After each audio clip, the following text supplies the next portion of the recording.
చదువుకోవడానికి వెళ్ళినోళ్ళు చదువుకోవడం, ఉద్యోగాలకు వెళ్ళినోళ్ళు ఉద్యోగం చేసుకోవడం, అట్లాగే డిపెండెంట్స్ వీసా మీద వెళ్ళిన వాళ్ళు చక్కగా కుటుంబంలో కాపురం చేసుకుంటే ఏ గొడవ ఉండేది కాదు.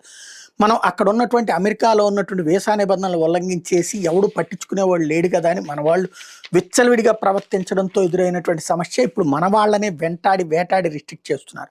తాజాగా చూస్తే ఫలానా తేదీ వరకు అమెరికాలో పర్యటించవచ్చు అంటూ స్వయంగా అమెరికా ప్రభుత్వం ఇచ్చే టూరిస్ట్ వీసాకి కూడా రిస్ట్రిక్షన్ పెట్టింది. ఇప్పుడు మామూలుగా ఇన్ని రోజుల పాటు మనం ఉండటానికని ఇస్తారు. అది ఇక పైన కాదట. అలా ఇచ్చినా అక్కడికి వెళ్ళాక అక్కడ ఉన్నటువంటి ఒక అధికారి డిసైడ్ చేస్తాడట. అంతర్జాతీయ పర్యాటకులు ముఖ్య గమనిక, అమెరికాలో ఎన్ని రోజుల వరకు పర్యటించవచ్చు అనేది మీకు జారీ చేసిన టూరిస్ట్ వీసా మీద పేర్కొన్న గడువు తేదీ నిర్ణయించబోదు. ఆ గడువుని America customs border protection officer నిర్ణయిస్తారట. అమెరికాలో మనం అడుగుపెట్టగానే మనతో ఆయన ఒక I-94 దరఖాస్తు నింపిస్తారట. అందులో చట్టబద్ధ పర్యటనకి చివరి తేదీ రాసి ఉంటుందట. ఆ తేదీ ఏంటో తెలుసు